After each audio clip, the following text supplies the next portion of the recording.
2 years ago, I got the acceptance letter I had been dreaming of since high school. It wasn't just a simple congratulations, it came with a scholarship. To say I was ecstatic would be an understatement. It felt like the culmination of years of hard work and dedication. Finally, everything was falling into place. In preparation for college, I had taken on a part-time job during my senior year. My goal was to save every dollar I could and build a financial cushion for the unexpected. You never know when expenses will crop up, and I didn't want to rely solely on the scholarship. It was a safety net I was proud to have woven myself. At the time, I didn't have a personal bank account. I was still a bit young, and for simplicity's sake, I had my earnings deposited into my mom's account. She assured me it was safe there, and I trusted her completely. I never doubted that when the time came for me to leave for college, she'd transfer the money back to me without a second thought. After all, it was mine, earned through countless hours of hard work. Or so I thought. Not long after I got my scholarship letter, my parents sat me down for what I assumed was going to be a proud family moment. Instead, they hit me with something I never saw coming. With smiles on their faces, they casually announced that since my scholarship covered most of my tuition, the money I'd saved for college would be better used for my older sister, Sarah. I was stunned.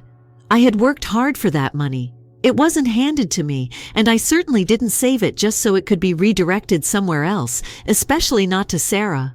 For some context, Sarah has always been the family troublemaker. She's 3 years older than me, but has spent her entire life dodging consequences for her actions.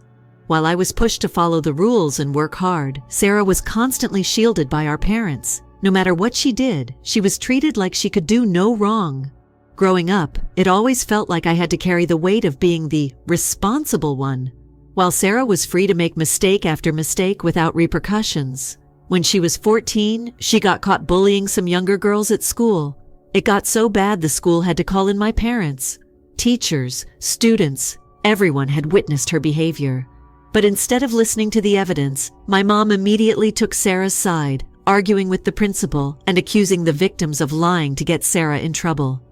It didn't matter how obvious her wrongdoing was. Sarah cried during the meeting, and that was all it took for my mom to convince herself and anyone else who would listen that her daughter was the victim. In the end, Sarah got off with just a week-long suspension, and no one at home ever brought it up again. By the time Sarah was 16, things had escalated. She was caught smoking at school, which was bad enough. But then it came out that she was also selling weed. This wasn't something our mom could just brush off. The school had hard evidence and witnesses. Sarah was expelled. Even then, instead of letting Sarah face the consequences, my mom went into full-on damage control mode. She spun a story for family and friends, claiming Sarah was transferring to an elite boarding school for a better education. In reality, no local school wanted to take her because of her reputation. That boarding school cost my parents a fortune. Money they couldn't really afford to spend, but they were willing to stretch their finances thin just to preserve Sarah's image. It didn't matter how much stress or strain it caused. Protecting her from accountability was their top priority.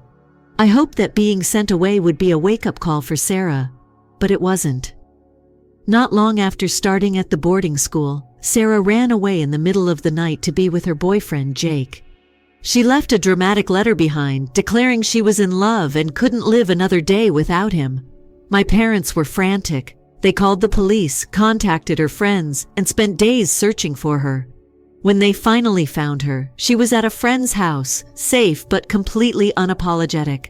My parents begged her to come home, but she refused unless they agreed to let her finish school on her terms and marry Jake as soon as she graduated. And of course, they agreed. True to her word, Sarah finished high school, and the moment she turned 18, she married Jake. You'd think that would be the end of her needing our parents' help, but nope. My parents took on the role of financial lifeline for Sarah and her new husband. They rented an apartment for the two of them, covering their rent every single month. Neither Sarah nor Jake had a stable income, but somehow that didn't seem to matter. What baffled me most was the stark contrast in how I was treated. While I was expected to work part-time jobs and save every penny for my own future, Sarah's every need was handed to her on a silver platter. My parents went out of their way to ensure her life was as comfortable as possible, despite all the chaos she'd caused. It wasn't long before their generosity was taken for granted. Again. Jake didn't have any family support, so the entire burden of their new life fell squarely on my parents' shoulders.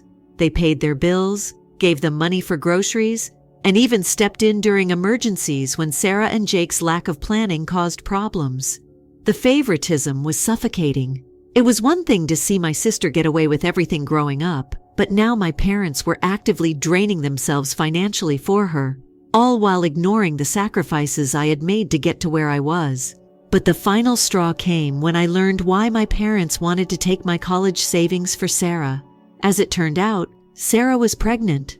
I'll never forget how casually my dad broke the news to me, grinning ear to ear about how thrilled he was to become a grandfather. Meanwhile, my jaw nearly hit the floor. Sarah and Jake could barely take care of themselves. How on earth were they going to handle raising a child? When I expressed my concerns, my mom brushed them off like she always did. She told me not to worry, that Jake had just gotten a good job and things would be fine, as if one new paycheck would magically solve all their problems. Then came the real kicker. My parents had decided to buy Sarah and Jake a new apartment so they could start their family in peace. And where did they plan to get the money for this? From my college fund, I couldn't believe what I was hearing. All the nights I had stayed up late working part-time jobs, all the sacrifices I made to save for my future, meant nothing in comparison to Sarah's latest life event. My parents were willing to wipe out my hard-earned savings to buy her a house, just to ensure she wouldn't have to face any stress. That was the moment I realized nothing I did would ever measure up in their eyes. No matter how responsible I was or how much I accomplished, Sarah would always come first. I confronted my parents after they told me their plan to use my college fund for Sarah.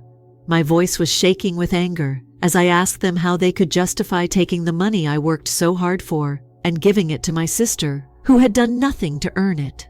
Their response was exactly what I expected: deflection and excuses.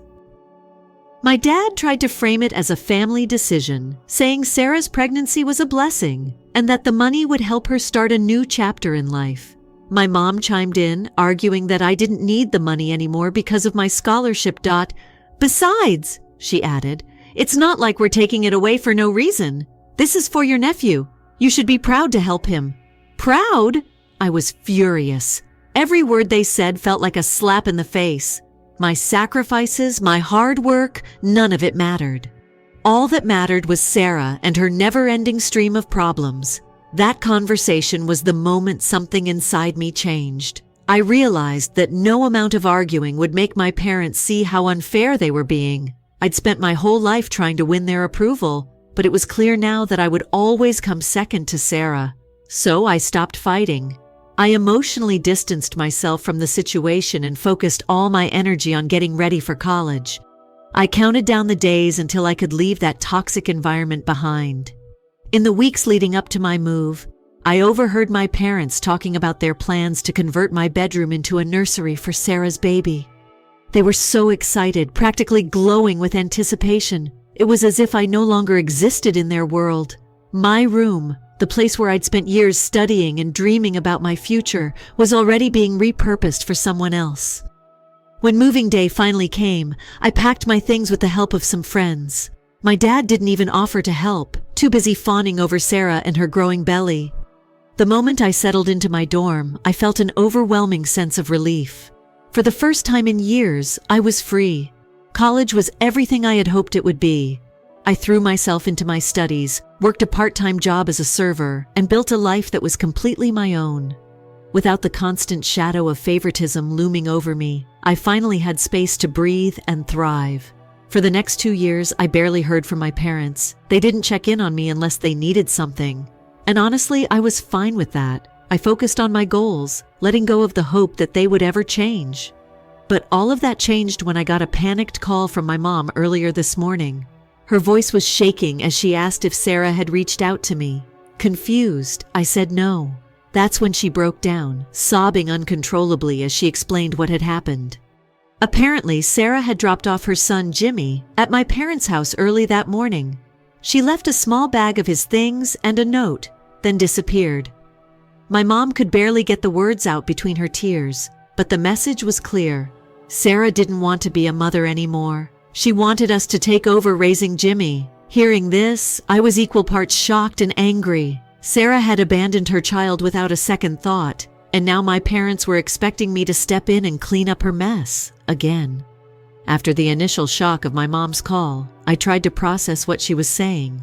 Sarah had left her son Jimmy on their doorstep with nothing but a bag and a note. When I asked about the note, my mom started crying harder, and my dad took over the phone. He told me they'd been trying to reach both Sarah and Jake, but their phones were off. I asked what the note said, and my dad hesitated before admitting that Sarah had written about how she couldn't handle being a mother anymore. She felt trapped and wanted Jimmy to have a better life without her. I felt a mix of emotions, anger, disbelief, and heartbreak for Jimmy, who didn't deserve any of this. But what angered me even more was my dad's next demand. "You need to come home. We need your help." I couldn't believe the audacity. They'd ignored me for years, only reaching out when they needed something, and now they expected me to drop everything for them. I calmly explained that I had exams coming up and couldn't leave school right now. I offered to help however I could from where I was, but my dad wasn't satisfied. He started guilt-tripping me, saying I was being unreasonable and that family should come first. He made it sound like I was the one abandoning them, ignoring the fact that they'd never supported me the way they supported Sarah. For the first time, I pushed back. I told him flat out that my presence wouldn't magically solve anything. I reminded him how little they'd cared about my life these past 2 years and pointed out how they'd never been there for me. Now, because of Sarah's irresponsibility, they expected me to drop everything and clean up her mess? It wasn't fair, and I wasn't going to let them manipulate me into feeling guilty. My dad didn't take that well. He accused me of being cold-hearted and selfish, saying this wasn't about the past. It was about stepping up for family during a crisis. My mom even chimed in, saying Sarah had specifically mentioned me in her note, wanting me to take care of Jimmy. I felt like I was being cornered, but instead of caving, I stood firm. I told them I wasn't going to give up my future because Sarah couldn't handle her responsibilities. I suggested they contact Child Protective Services, CPS, if they couldn't take care of Jimmy themselves. That suggestion sent my parents into a frenzy. My dad accused me of wanting to ruin Jimmy's life by involving CPS. My mom said Sarah would be so disappointed in me for not stepping up. That comment made me laugh out loud. Disappointed? Sarah had abandoned her own child. The irony was almost too much. Eventually, they backed off, realizing I wasn't going to budge. I told them I needed time to think, but deep down, I already knew my answer. A week later, after my exams, I decided to visit my parents to check on Jimmy. My mom looked like she hadn't slept in days, and my dad had that same grim expression I'd grown used to seeing whenever things got out of control. Jimmy, on the other hand, was blissfully unaware of the chaos around him. He thought his parents were just on vacation and would be back soon. I asked to see the note Sarah had left.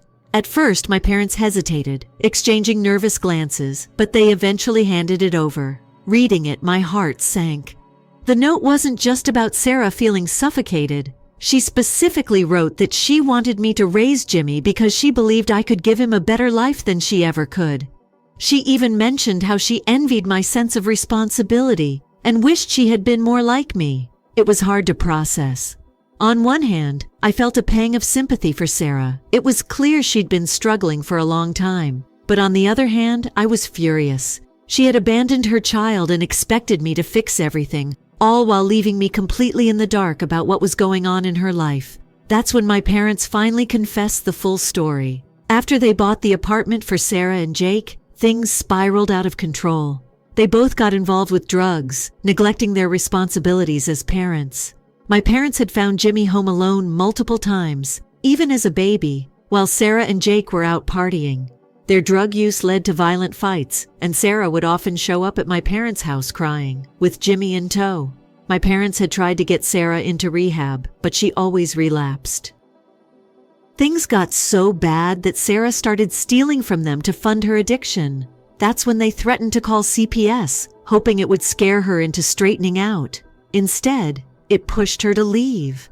A week before she disappeared, Sarah asked my parents for money one last time. Then she dropped Jimmy off and vanished. The police believed Sarah and Jake had left voluntarily, likely to continue their drug-fueled lifestyle. Hearing all of this was overwhelming. I couldn't believe my parents had kept it from me for so long. And now they wanted me to take on the role of Jimmy's parent. My mom even suggested I drop out of college to raise him, saying it was my duty since Sarah had left him for me. I refused. I told them I wasn't going to sacrifice my future because of Sarah's bad decisions. I pushed for them to contact CPS, explaining that it was the best option for Jimmy's well-being. My dad argued that it was a family matter, but I stood my ground. Eventually, my parents agreed to take temporary custody of Jimmy while I focused on finishing school. I visit him when I can, but I've made it clear that I won't be manipulated into taking on a role I never asked for. It's been 2 months since all this happened, and my parents are still struggling to adjust. They regret buying Sarah the apartment, which they now plan to rent out to recoup some of their losses. As for me, I'm back at school, focusing on my own goals. I love Jimmy, and I'll always be there for him in some capacity, but I refuse to let my sister's mistakes dictate the course of my life. Story 2. Stepsister took from my dad is the title of this tale. I was disowned when my stepmother set me up. However, karma struck them severely. My life broke apart when I was 17 years old. Honestly, it hadn't been good for a long time. I wasn't really close to my dad. His union with my stepmother, Carol, further exacerbated the situation. However, what took place that day? I continued to relive it in my mind, wondering whether I could have done anything differently. Let me take a step back.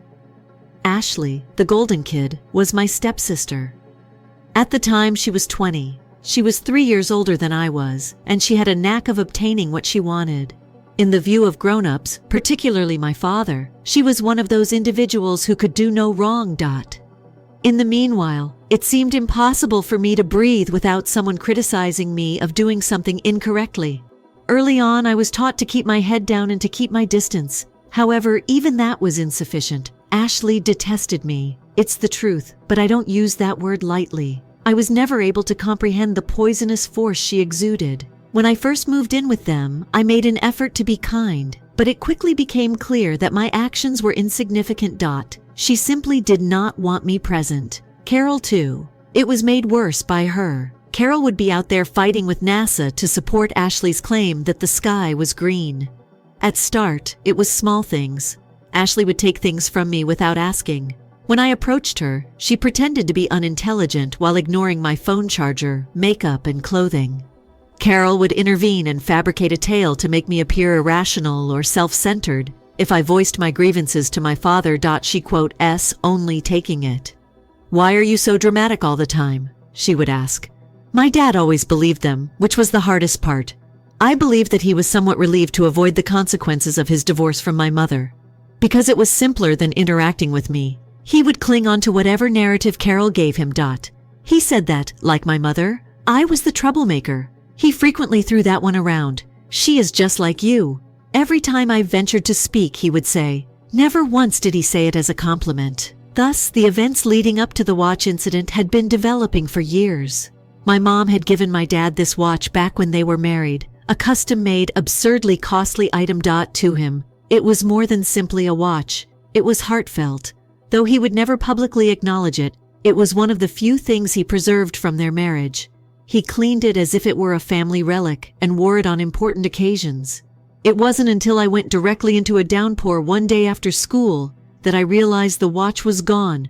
In the living room, my dad was pacing, his face flushed. Carol was gazing at me like I had just committed some horrible crime while she sat on the couch with her arms crossed. Ashley, on the other hand, was seated off to the side and appeared far too innocent. My dad never viewed it that way, but it was the type of innocence that nearly shouts guilt. What location is it? As soon as I entered, my father let out a bark. Confused, I froze. "What's where?" "The timepiece." Carol yelled at me as if I was deliberately being tough. "Young woman, don't act foolish. Ashley saw you skulking in your father's chamber." "What? Was I not?" My mind frantically tried to catch up. All I had done at home that week was sleep. I had only ever approached their room once, to pick up the cat when she ran upstairs. Nothing was taken by me. Ashley gave a nod. Her face was all phony worry. "The other day I saw you leaving your father's chamber. You appeared dubious. Untrustworthy? Really? That was the direction she was taking. Your dumb watch was not taken by me. I tried to seem calm as I spoke, but I could already feel the terror starting. I was completely unaware that it was gone. Carol gave a head shake. When she believed she had won, her lips curled into that smug little sneer. Lately, you've been behaving oddly. Perhaps you were seeking attention ever after the cat passed away. My lungs seemed to have been robbed of air. The week before, my childhood pet, my cat, had died, and I was still in mourning.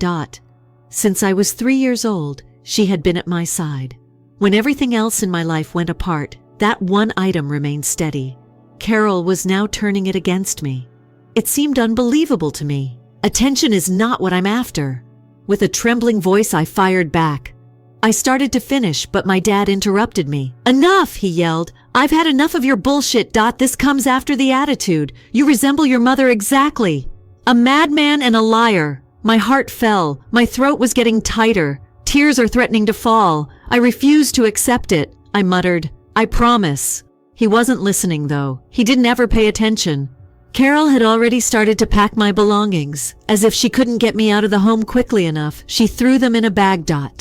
My father stood with his arms folded, observing everything take place.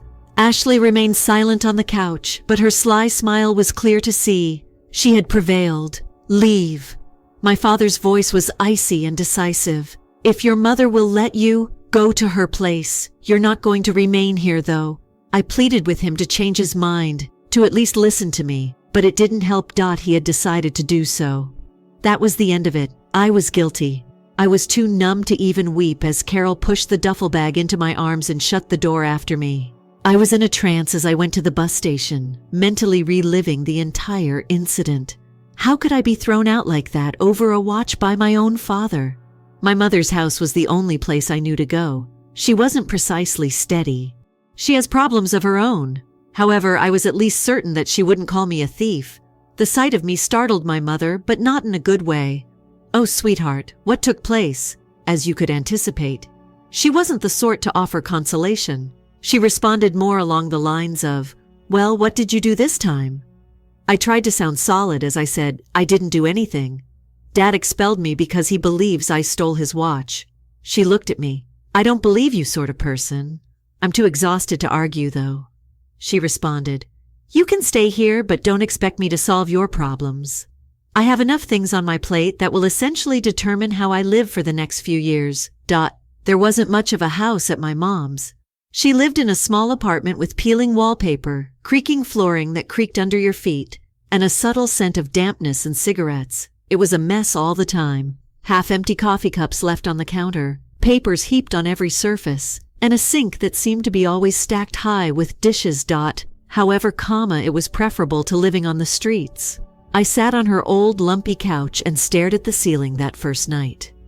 I kept replaying the day's events in my mind. Ashley's arrogant expression. Carol is packing my luggage. My father's icy gaze when he urged me to go. How could he believe them over me?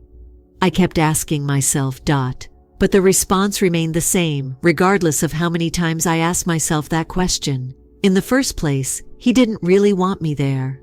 I awoke the following morning to the sound of my mother shouting on the phone with someone. It was obvious to me who it was.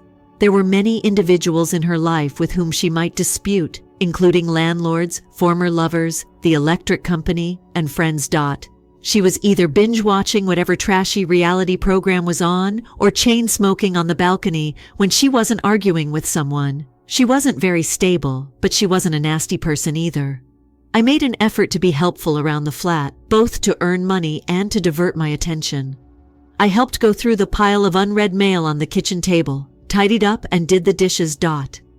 Even though my mother didn't say anything, she didn't stop me. I suppose that was her way of expressing gratitude. My only way out was to go to school. In my final year of high school, I was only trying to make it through, while the majority of my peers were preoccupied with prom and college applications. Every morning, I rose early to catch the bus. I worked part-time at a fast food restaurant after school to save money and spent my days concentrating in class. It was something, even though it wasn't flashy. Pretending that nothing was wrong was the most difficult aspect. I wanted to keep what had occurred to myself, not my coworkers, not my teachers, not even my pals. I didn't have many close friends, and those that I did have were largely unaware of my family situation. They believed my dad was strict, to be sure, but they were unaware of the ongoing conflict and the sense that I had to be cautious everywhere I went. During those initial weeks, I made several attempts to contact my dad. I texted him, left voicemails, and even sent him an email outlining everything. I didn't take the watch. I told him, that I would never act in such a manner. He never answered when I pleaded with him to at least listen to me, not once. Nothing hurt more than that. He didn't care enough to even ask for my version of events, in addition to not believing me. I simply left after he made up his mind. Carol and Ashley, meantime. They were enjoying life to the fullest. I came across images on social media, Ashley at a fancy brunch, Carol displaying a brand new purse. It also made me feel ill. They did more than simply win. While I was struggling to make ends meet, they were able to continue living comfortably. What could I do, even though it wasn't fair? I had nothing while they had my dad in their grasp. Despite all of her flaws, my mother never made me feel like a burden. Not precisely. She wasn't particularly hospitable, though. I was just another person in her already small apartment, and she had her own problems to cope with. As long as I stayed out of trouble, she let me stay, but it was obvious that I couldn't count on her for much more. But I continued. The fact that I graduated from high school felt miraculous in and of itself. Although I didn't anticipate it, my mother didn't attend the ceremony. With the other children who didn't have a cheering section, I was the only one seated in the back row. I was proud of myself for reaching that point, even though I had no one to take a photo with. I saved money for college by working full-time at the fast food restaurant after I graduated. My dad forgot that my mom didn't have the funds to assist. Although he no longer even acknowledged my existence, I was able to save up enough money for community college before transferring to a university. It wasn't simple. In my life, nothing ever was. However, I managed to make it work. The pain became duller with time. I stopped looking for my dad's messages on my phone. I stopped thinking about the life that Ashley and Carol had taken from me. I concentrated on developing a life independent of other people. I had it, even if it wasn't much. For years past like that, I graduated from college with a degree I was actually proud of and got my first real job. It wasn't glamorous, but it paid the bills and gave me a sense of independence I'd never had before. My mom was proud in her own way, even if she didn't always know how to show it. And for the first time in a long time, I felt like I was starting to move on. Then, out of the blue, I got an invitation to my grandpa's 75th birthday party. I wasn't sure what to think at first. After everything that had happened with my dad, I hadn't expected to hear from anyone on that side of the family. But Grandpa had always been different. He wasn't like my dad or Carol. He'd helped me out a couple of times when I was really struggling, sending money without asking questions. He wasn't rich, but he cared in a way that felt real. So when I saw his name on the invitation, I couldn't say no. I owed him that much. Still, the thought of seeing my dad again made my stomach churn. What would I even say to him? Would he say sorry? Pretend nothing had happened? I didn't know, but I decided I had to face it. Not for him, for Grandpa. Walking into Grandpa's 75th birthday party felt like stepping into a time capsule, but one filled with tension instead of nostalgia. The farmhouse he rented for the celebration was beautiful. A big open yard with string lights, folding chairs set up under a white tent, and tables filled with homemade food. For anyone else, it probably looked like the perfect family gathering, but for me, it felt like a minefield. I hadn't seen my dad, Carol, or Ashley in for years, not since the day I was thrown out. As I parked my car and sat there staring at the entrance, I could already feel the lump forming in my throat.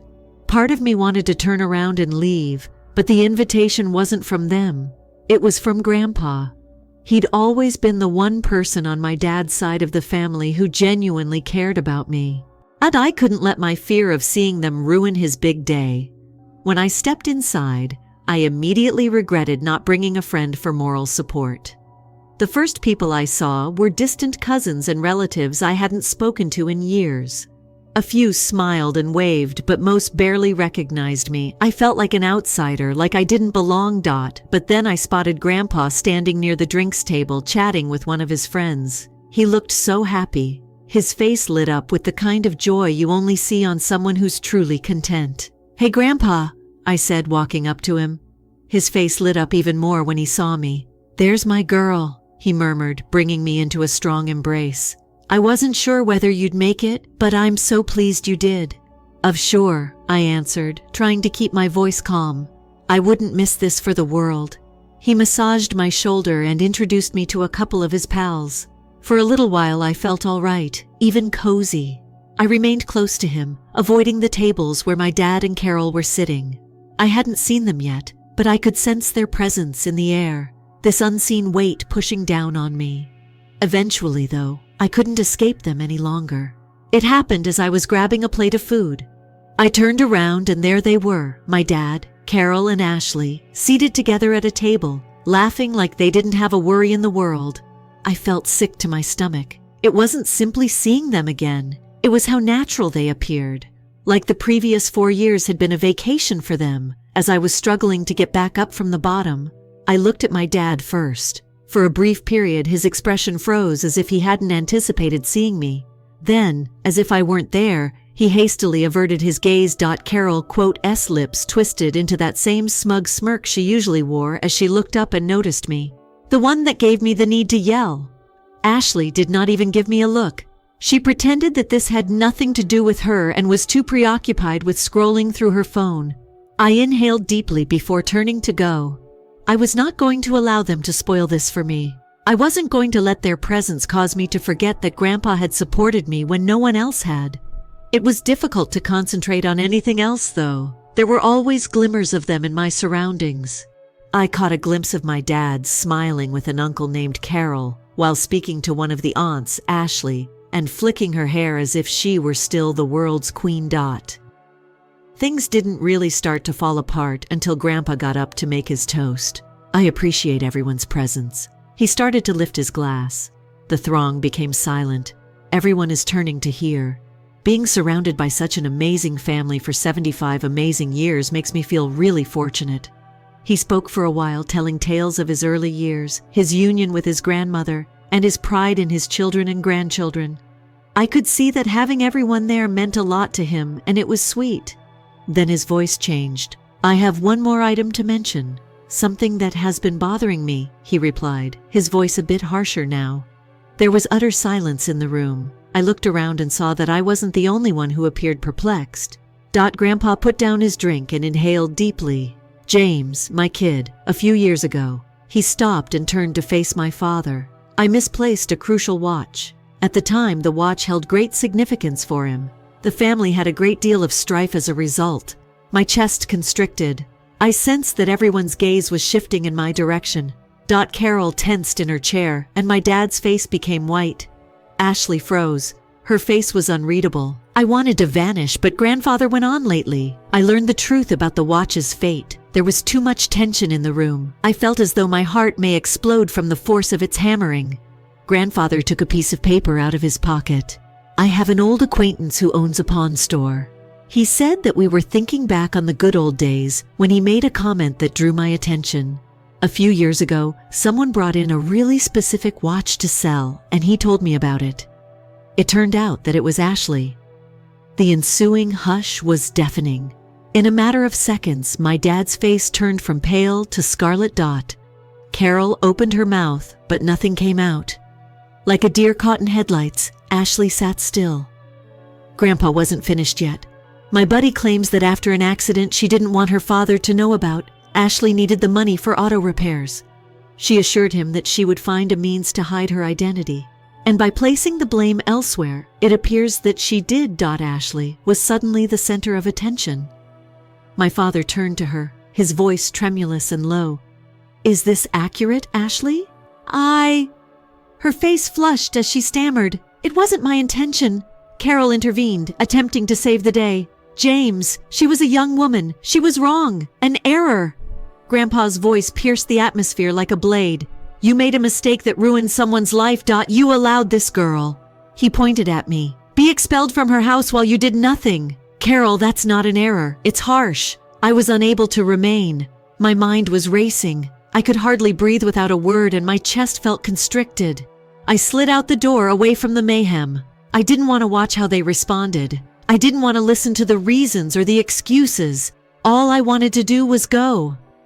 I experienced a weird jumble of feelings as I made my way to my car, including relief, rage, despair, and an unidentified sensation. The revelation of the truth after all these years didn't seem like a win. It simply had an empty feeling. That evening, I felt like I had been struck by a truck as I sneaked out of Grandpa's celebration. My feelings were scattered everywhere: anger, grief, relief, and an unidentified feeling. I didn't feel like I had won, notwithstanding the fact that the watch's reality was at last known. I was, if anything, more bewildered than before. I remained there for a time, trying to catch my breath in the chilly air outside. From inside the farmhouse, I could still hear faint whispers of discussion, but I was unable to understand what they were saying. I clutched the keys in my pocket to steady my trembling hands. All I had to do was get out. I got into my car and took a long, aimless drive.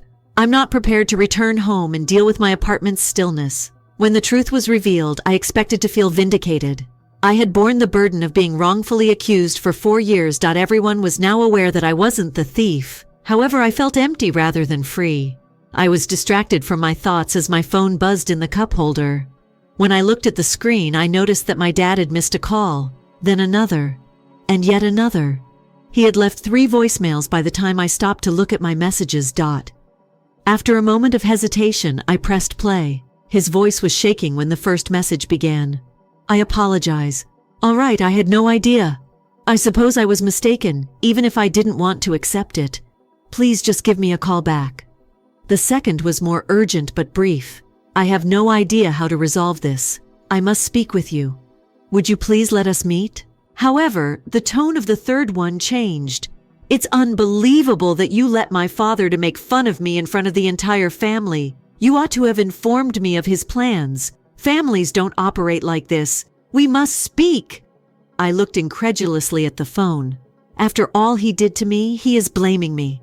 He had the audacity to behave as though I had betrayed him after blindly trusting Ashley and Carol over me. In an attempt to make sense of everything, I threw the phone onto the passenger seat and resumed driving. I woke up to more texts the next morning. In a series of texts, my dad had apologized and accused me of betraying him by turning Grandpa against him. Neither Ashley nor Carol had made contact. I didn't think they would. However, hearing from my father just added to the confusion. What was it that he wanted from me? I apologize. Forgiveness? I knew one thing, but I had no answers. I wasn't prepared to confront him. Later that day, Grandpa gave me a call. I could tell he felt bad about what had happened at the party because of his composed yet worried tone. I apologize if I caused you any discomfort, he said. I didn't mean to offend you, but I felt it was time to tell the truth. You're not to blame. I meant it when I said it quickly. Without Grandpa, the truth might never have been revealed. I'm happy you spoke up. Regarding all of it, I simply don't know how to feel. He remained silent for a while. He said, "Take your time. It's not necessary for you to figure everything out now. Just know that you have the freedom to choose whether or not to speak with your father. I will stand by you." I started crying when I heard those words. My grandfather had been the only constant in my life. The one person who didn't treat me like a problem that needed to be fixed. Though I wasn't sure when I'd feel ready, I thanked him and said I would be back soon. My dad continued to send me messages in the days that followed. They were initially full of excuses, implores me to meet with him and makes promises to put things right. But his tone changed as I continued to ignore them. Texts like, "I don't know why you're shutting me out," became increasingly accusatory. It's not just about you either. The family is being torn apart by you. The household? Which family? The one who treated me like garbage and threw me out. The one who for years allowed Ashley and Carol to take advantage of me. The fact that he dared to frame it that way astounded me. I became more irate with each message he sent. I was still unable to respond, though. I was at a loss for words. Or perhaps I simply didn't believe it would have any impact. Carol and Ashley, meanwhile, said nothing. I didn't mind that neither of them spoke to me on the phone. I wasn't interested in their phony excuses or apologies. I didn't want to give them another chance to harm me. They'd already done enough. Naturally, though, it didn't end there. One of my cousins called me a week after the party. After I left, she wasted no time in telling me everything that had happened because she was always the family gossip. She claims that as soon as Grandpa finished his toast, the party descended into chaos. My father attempted to defend Ashley by saying that there had only been a miscommunication. Grandpa, however, cut him off, stating that there was no miscommunication regarding lying and stealing. Carol attempted to play the victim by claiming that Grandpa had damaged the family's reputation by publicly discussing their private issues, but nobody was buying it. By the end of the evening, the majority of the family members were chatting among themselves about how my dad had been manipulated by Ashley and Carol for years and had been unaware of it. I had never in my life had the impression that anyone on that side of the family truly understood the truth. In addition, my cousin informed me that Carol remained behind to try to contain the damage, while Ashley stormed out in tears and refused to speak to anyone. Apparently, my dad just sat there, seemingly at a loss for what to do. I should have felt better after hearing all of this, as if justice had finally been done, but instead I felt depressed. It's unfortunate that the truth has taken so long to surface. It was unfortunate that my dad was only now realizing how much he had messed up. It was unfortunate that I still didn't feel like I had found closure despite the truth being known. My dad arrived at my apartment a few days later. He didn't ask if I was home or give me a call beforehand. As if he had every right to be there, he simply knocked on the door. He was standing there when I opened it. My chest constricted. He appeared older than I had recalled, exhausted, and had a desperate expression in his eyes that I couldn't quite make out. "We must speak," he said. I held onto the door's edge as I stood there for a while. Even though I detested it, a part of me that still wanted his approval told me to listen to him instead of slamming it in his face. "All right," I said, moving aside to give him access. Speak. My dad shuffled into my apartment, and I stood there, holding on to the door's edge. He appeared smaller than I had recalled, as if the burden of everything had finally weighed him down. At first he remained silent, seemed to be attempting to put me in this new version of my life as he looked around my apartment. With my stomach in knots, I waited with my arms crossed. Awkwardly, he said, "Nice place." The silence is finally broken. "Regards." I gave a flat response. I was not going to give him an easy time. Not after everything. "What are you looking for?" I didn't feel bad about it, but he gave me the look like I had just slapped him. He had no intention of catching up or engaging in small talk. I wasn't going to let him skirt the fact that he had a reason. I came to make amends. Putting a hand through his hair, he spoke. "I am aware that I made a huge mistake. I ought to have trusted you. And I didn't. I gave them permission. You were lying and I believed it. And that was incorrect." I looked at him, trying to determine if he was merely saying what he believed I wanted to hear or if he truly meant it. "That took you 4 years to discover." He drooped his shoulders and gazed at the ground. "I am aware that I was blind. It was easier for me to believe Carol and Ashley than to acknowledge the imperfections in my family. The idea that they could deceive me in that way was something I didn't want to confront. And I'm not sure, perhaps I was worried that you would end up like your mother. It was there. The thing he threw in my face every time. I noticed my jaw getting tense. Do you mean the mother you called crazy whenever you had the opportunity after your divorce?" Though he winced, he remained silent. "I'm aware that I said some inappropriate things about her. How about you?" I realize now that I was mistaken. "Do you see it now?" I shot back, my voice rising. "It took Grandpa blowing up your beautiful little bubble for you to even think that maybe I wasn't the problem. Do you have any clue what it was like for me being tossed away like I was nothing? For what purpose?" "A watch Ashley stole to restore her vehicle." "I know," he said quietly. "I can't fathom how much that wounded you." I gave a sour laugh. "You can't imagine. You don't have to imagine, Dad. You lived it. You made it happen." He flinched, and for a second I believed he was going to depart. Part of me hoped he would, but instead he took a long breath and looked me in the eye. "You're correct."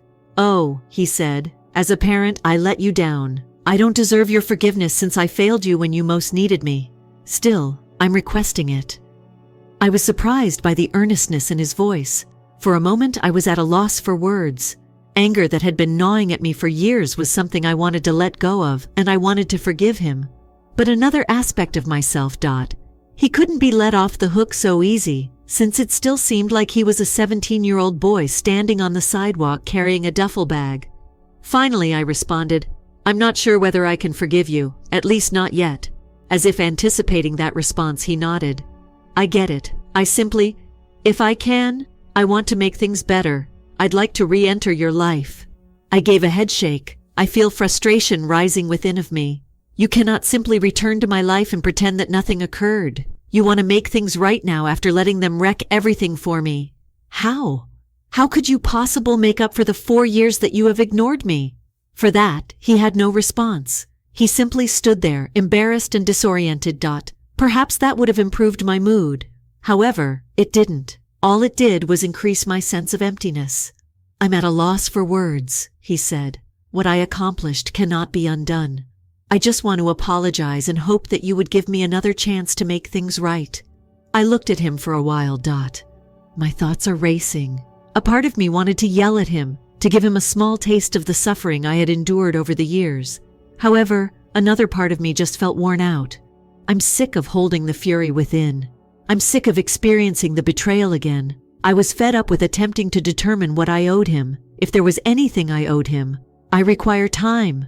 Finally, I said, "I can't ignore this any longer. I must choose my position with you." He gave another nod. His expression was filled with emotion. "Take as much time as you require. When you're ready, I'll be here." I nearly felt terrible for him for a second. Nearly. Then I recalled all the times I had sobbed myself to sleep. I repeatedly pleaded with him to listen to me, and the pity disappeared. "I believe you ought to go." I retreated toward the door and muttered that. After a moment of hesitation, as if he wanted to say more, he nodded and moved by me. "I apologize." As he went out into the hallway for everything, he repeated himself. I leaned against the door and shut it behind him. I couldn't even identify the range of feelings that made my chest heave. Relief, sadness, anger, finalization, perhaps. I wasn't certain yet. In the days that followed, I began to take it all in. I informed Grandpa about my talk with my dad when he called to see how I was doing.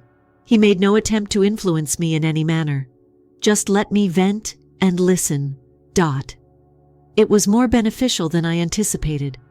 Although I knew the door was open if I ever wanted to get in touch, my dad maintained his word and didn't get in touch with me again. I didn't hear anything from Ashley or Carol, and I was quite okay with that. I didn't want or need their excuses. Grandpa invited me to his house around a week after I spoke with him. In contrast to his usual demeanor, he sounded grave, almost dismal. He had a pile of papers on his coffee table when I got there. He added, "I've been researching, and the results are worse than I anticipated." It came out that Grandpa had begun looking through the family business's old financial records because he was upset over the watch incident. For years, my dad, Carol, and Ashley had been living well off of family funds, but he had never been happy with the way they managed their money. Grandpa made a startling discovery. Ashley and Carol had told lies about the watch too. For years, they had been conducting a series of financial frauds behind my dad's back. They had taken out credit cards in my dad's name, embezzled funds from the company accounts, and even accrued debt from loans he was unaware of. The incident with the watch was only the beginning. Grandpa clarified that Carol had been acting as Ashley's go-between by shifting money around and concealing transactions, since Ashley had a tendency to spend money she didn't have. It was intentional deception, not simply reckless expenditure. Grandpa explained everything in a cool yet authoritative voice. He continued, "Your dad doesn't realize how much trouble they've gotten him into. To be honest, he has allowed them to get away with it for far too long." I was blown away. Even while I've always known Carol and Ashley were cunning, this was really on another level. Grandpa informed me that he had already spoken with his attorney and made the decision to act dramatically. "Your father lacks the maturity to manage the family's heritage." "Oh," he said, "and I'll be damned if Carol and Ashley manage to quickly obtain a single dime." My dad was not inherited by Grandpa. Everything that should have gone to him, funds, assets, trusts, and money were being shifted. I didn't even know how to absorb the fact that a sizable amount was suddenly going to me. Grandpa responded, "I'm not doing this to punish your father. I'm taking this action to safeguard the future of you and the family. He must now deal with the repercussions of his decisions." The consequences were immediate. Grandpa wasted no time in implementing his strategy. In a matter of days, my dad discovered that he had been disconnected. Grandpa officially owned the home where they were residing, but it was listed for sale. My dad was given a deadline. If Carol and Ashley vacated the home, he could remain there. As expected, my father declined. After all, he couldn't imagine abandoning Ashley and Carol since they were his family. Grandpa then went ahead and started the eviction procedure. They were given 30 days to leave. Carol went into a spiral after hearing the news. She made every attempt, including pleading, guilt-tripping, and even threatening to sue her grandfather. However, none of it was successful. Carol had no legal basis because Grandpa's attorney had ensured that all the gaps were filled. Ashley, on the other hand, had no money and was in a downward spiral. She was in a hurry to settle her bills. She even texted me once, a lengthy, meandering message expressing her apologies and the amount of strain Carol had placed on her. I didn't answer. Carol was to fault. Everything she desired. But ultimately, Ashley was an adult who had made her own decisions. She completely upended my life and destroyed my connection with my father. I owed her nothing at all. My dad was a complete wreck. The self-assured guy who had been so eager to condemn and judge me was now in danger of losing everything. He repeatedly tried to get in touch with me, switching between saying he was sorry and accusing Grandpa of making me turn against him. Until you accept full responsibility for what transpired. I only replied once. I wrote, "I don't want to hear from you. When you chose to believe Ashley and Carol over me, you made your decision. You must now cope with it." I doubt that he will ever really comprehend the extent of his hurt. Perhaps he's too preoccupied with his own shame to look beyond it. Or perhaps he simply doesn't give a damn. In any case, I've had enough of attempting to mend something that is obviously flawed. Grandpa has been the one bright point in all of this. Throughout everything, he has been my pillar of support, constantly reassuring me that I am not alone. He has expressed his desire to help me in any way he can, and we are now closer than ever. He just informed me, "I can't erase what they done to you. However, I can ensure that you have the future that you are entitled to." It means so much to me to hear that. I thought no one cared about me for a very long time. However, I now see that is untrue. The dust has yet to settle. Ashley, Carol, and my dad have left the house and are attempting to decide what to do next. Carol presumably thought she would receive a large settlement when she filed for divorce, but now she has nothing left to accept. Ashley has stopped talking, which I don't mind. For my part, I'm at last at peace. I don't know what the future holds, but for the first time in years, I feel like I'm in charge of my own life. Grandpa was correct. They created their bed, and now they have to sleep in it. After rejecting me more than 8 years ago, a family wants me to spend Christmas with them. Do you need guidance on whether or not to go? My family has invited me back after I was disowned 8 years ago. After receiving contradictory advice from my friends, I gave my 27-year-old wife and kid a girl for Christmas. One of my friends advised me to share my predicament here in order to get feedback from strangers on the internet. Out of 4 siblings, the youngest. I am a man, 26-year-old. My father is 53 years old, and my mother is 51. My siblings are my 26-year-old twin brother Carl, a 30-year-old man named Michael, and a 27-year-old woman named Sarah. It's worth noting that athletes make up the majority of my family. For this reason, I've always felt different. While maturing. In school, my dad was a standout basketball player for Adidas. My mother was a volleyball player. Michael was a soccer player. Carl was the football team's standout running back, while Sarah played softball. Archery, which my family referred to as a sissy activity, piqued my curiosity more than any of other athletic activities. I had to almost beg my parents to attend my tournaments because they were usually interested in my brothers and seldom ever showed up for my activities. Even though my parents only went to one of the roughly 20 tournaments I competed in between the ages of 14 and 16, I never felt abandoned by them. They were never emotionally there for me as a teenager, though, in contrast to my siblings. Every time I attempted to bring this up with them, they disregarded me as an attention seeker, which annoyed me. However, this is not the only explanation for my sense of loneliness in my own family. I started seeing Amy, a 25-year-old woman in my grade at the time, when I was 15. I introduced her to my parents after we had been dating for 6 or 7 months, and they were quite fond of her. Even though I was young, I could imagine us working together in the future. One of Amy's former acquaintances informed me nearly 3 years later that she had been having affairs with me for a few months at a time. When I confronted her, she revealed that the man was my twin brother, even though I didn't know who he was. She essentially told me that she loved me at first. That is nothing compared to the love Mother had for my brother.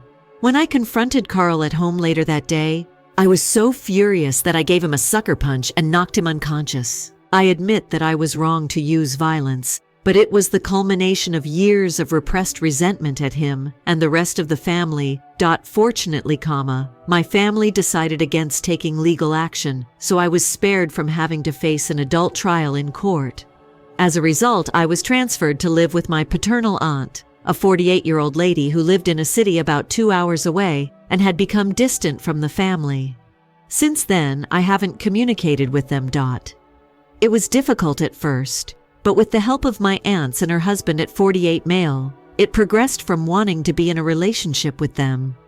I attended a university in my aunt's city after transferring to a different high school, where I earned a degree in electrical engineering. Later, I met my wife, and at the time of my wedding, I married her. I considered asking them, but decided against it since I didn't want my wedding to become a drama. A year ago, my wife and I were blessed with a daughter and purchased a home an hour away from my home. A week or so ago, I got a Facebook message from a mother and father who wanted to get together at their place for Christmas. I informed them that I might have other plans, but I would think about it and get back to them with a definitive response shortly. Subsequently, I received strange friend requests from both Sarah and Michael. According to my wife, she and my daughter would spend Christmas at my father-in-law's place if I went.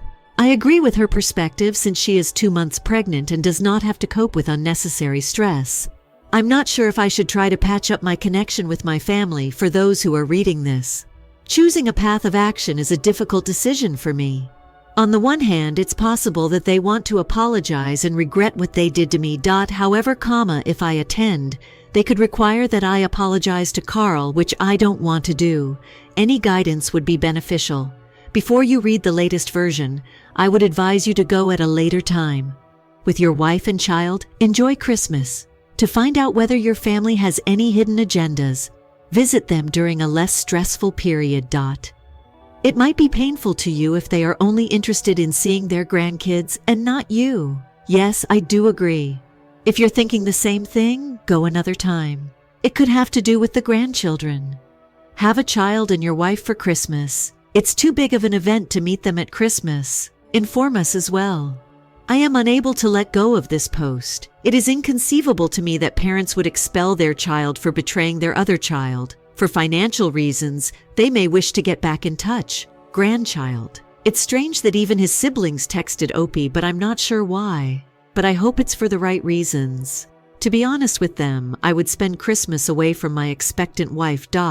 Perhaps I'm not seeing it, but why Christmas? Since they are the ones attempting to make things right, they could have contacted you at any time and offered you the opportunity to choose a time that works for you. I don't know for sure. I think it's weird. I wouldn't go myself unless you really want them back in your life. It all comes down to appearances. In order to avoid looking like a disgrace, they are trying to patch up the family after learning that Opie has a child and is doing well. Recall that many years ago, they left their son behind. It feels like a deceptive situation. It's worth noting that they didn't start with any regret or indication of an apology. They want something: money, free work, and organ access to your babies, or just to look good to their friends. I quote M, not saying don't go, but keep your expectations low. Be ready for the, we need you to do X for us in order to properly reconcile speech and have a quick exit prepared. I don't know, as a parent, I cannot fathom going no contact with one of my children for 8 years after my other child did something so cruel to him, so he hit him. That is just inconceivable to me. Now totally understand if my son hit his brother, if he ever did something like that, may be wrong. And I know I'm not supposed to say that, but we're all still human. Whether you can move past the fact they abandoned you to your arms and turned their backs for 8 years is your choice.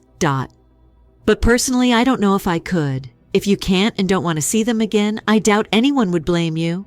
If they do, they don't know the full story.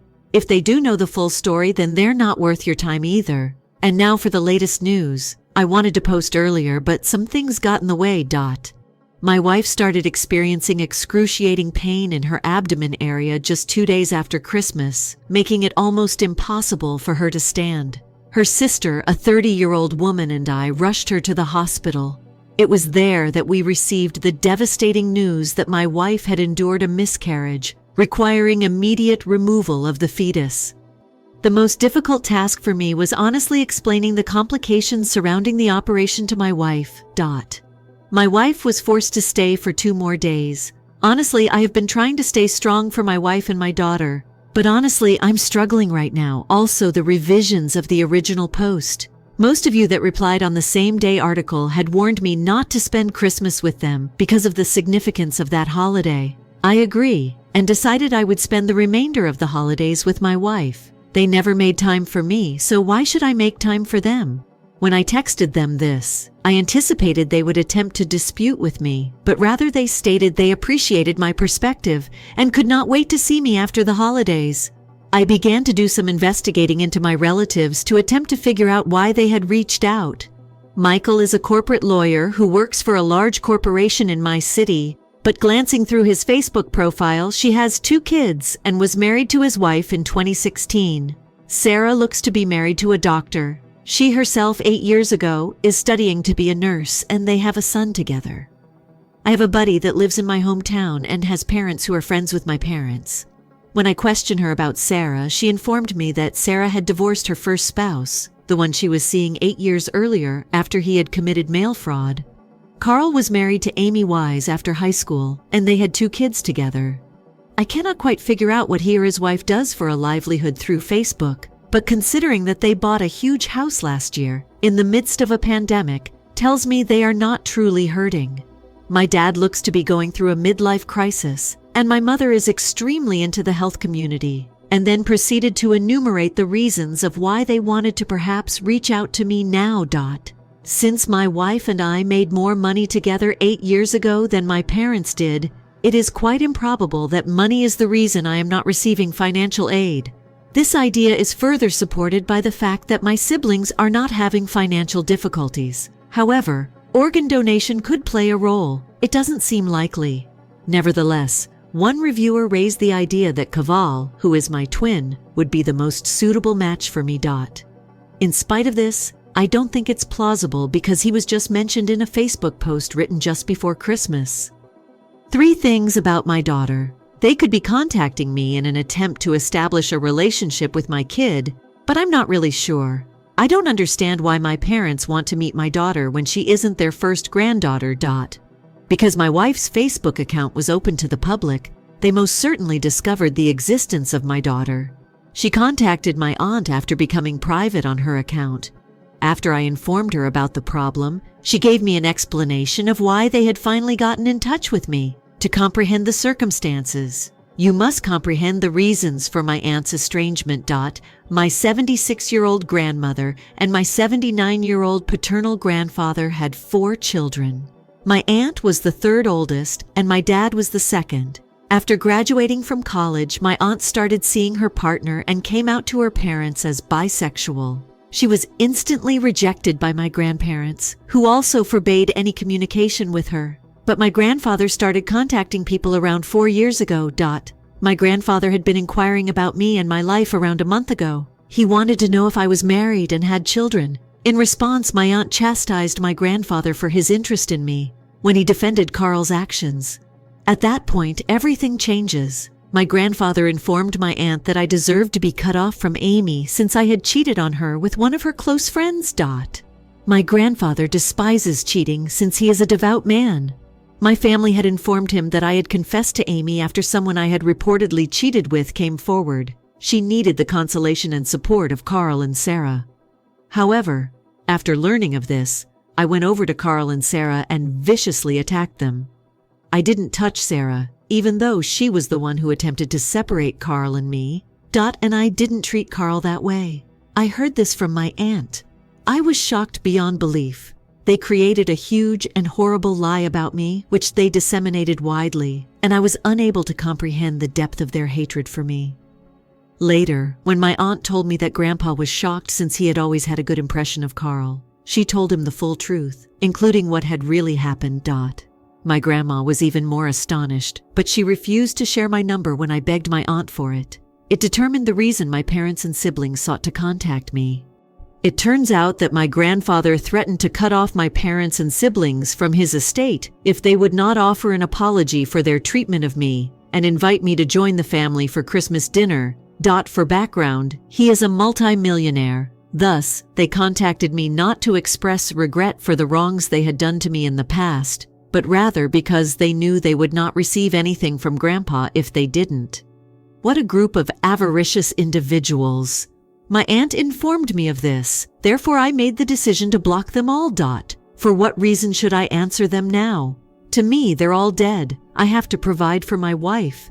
Considering what she endured at a household that values my in-laws and myself. But this is not the end of it. 3 days after New Year's Eve, I got a call on my work phone from an unidentified number. I quote, "We've been used to getting calls from unknown numbers because of my line of work, but I was shocked to recognize my grandfather's voice when I picked up this specific call. He most likely immediately got my contact details from the website of my business. He started by apologizing for not trying to get in touch with me during the previous 8 years. For missing important events like my wedding, graduation, and the birth of my kid. He truly apologizes. I didn't mind his cutting me off because we weren't that close before. He informed me over the phone later that he was so dissatisfied with the rest of my family that he was adding me to his will and severing their ties. To be completely honest, I have no idea how to feel about that. While I agree that many would be beneficial, I also don't want him to use those to pressure me into dating my daughter. We spoke for around 30 minutes. I once thought that maybe I might get along well with my grandfather because of the manner to call. However, he then said something that truly infuriated me. For background, he informed me that my daughter had not adopted a family name, and he was upset. The question of what last name to use as a pair arose after my wife and I were married. I was unable to adopt my wife's last name for legal reasons, but as a couple, we agreed that all of our future children would have her last name. This is when I let my grandfather down. I warned him to never get in touch with me again after calling him a senile old guy and saying a lot of other harsh things. I will not let this man's audacity serve as a justification for what I have gone through. I refuse to be controlled by the wealth I inherited. Even if I do wind up with the money, I want to give it to a local nonprofit. But it's quite unlikely given his track record of dishonesty. Even though these past several weeks have been extremely difficult, I'm committed to overcoming them. Both my wife's and my in-laws' Facebook accounts are private, yet they do. It's beyond me to try to get in touch with me. How? To try to locate me, they would most likely use a private investigator. I think they are unaware of my residence, but you never know. I've considered obtaining a restraining order, but it will be challenging because there are attorneys in the family. Before my last article was removed for whatever reason, I didn't really have time to respond to any of the questions that were asked. I'll try my best to respond to any queries over the course of the next day or two, but after that, I'll stop using the website. I appreciate all of your advice, and I hope this new year brings you all the best.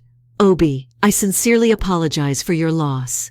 The anguish you and your spouse must be going through at this moment is beyond my comprehension. There are some of the worst people your family has ever encountered, and their combined effing chutzpah is astounding. You should stop wasting your efforts on them. Go ahead and screw them all. I genuinely hope that they will stop pursuing you so you may focus on your family in the comfort of your own home. I appreciate you giving us revisions, and I will think about your family. I really hope your wife recovers quickly, and I apologize for your loss. Please don't let such people impact you, even though your family has had a difficult few weeks. Apart from Grandpa's terrible remarks regarding the last name, I must admit that at least the truth is out to discredit those individuals. Grant, but if the money arrives to you before you take action, you can keep it. Consider it. You choose nice folks to be your family when you're at ease.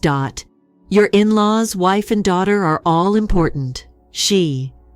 You can send the others to hell.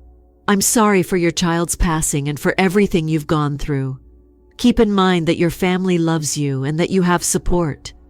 They adore you and they want you. Even if your siblings and parents aren't those individuals, you're not by yourself. Seek professional assistance and support for both you and your spouse. You quote, "We've been through a lot." Unfortunately, there has been a delay due to the new variation. Your grandpa may have been convinced to ignore your aunt's claims and give your family their rightful inheritance if you shared the load with him, especially because they tried to make your son seem very distressed and highlighted any small disagreements with him. Although it was reasonable for you to be insulted, he eventually decided to hurt you rather than find a solution. The man must be elderly and possess traditional values. Have you attempted to explain that? It's a common practice in today's culture. Or did you get angry right away? You've been going through a pretty difficult period, to be honest, and I guess it was the final nail in the coffin, correct? I only thought you would desire a different viewpoint. You have my undying love, man. I sincerely hope that your 2022 improves and that your misses get better soon. To be honest, I don't care how he perceives me at the moment. I'm not interested in dating him based on a lot of factors. In the first place, my aunts and grandfather never really had a relationship, but this could destroy it.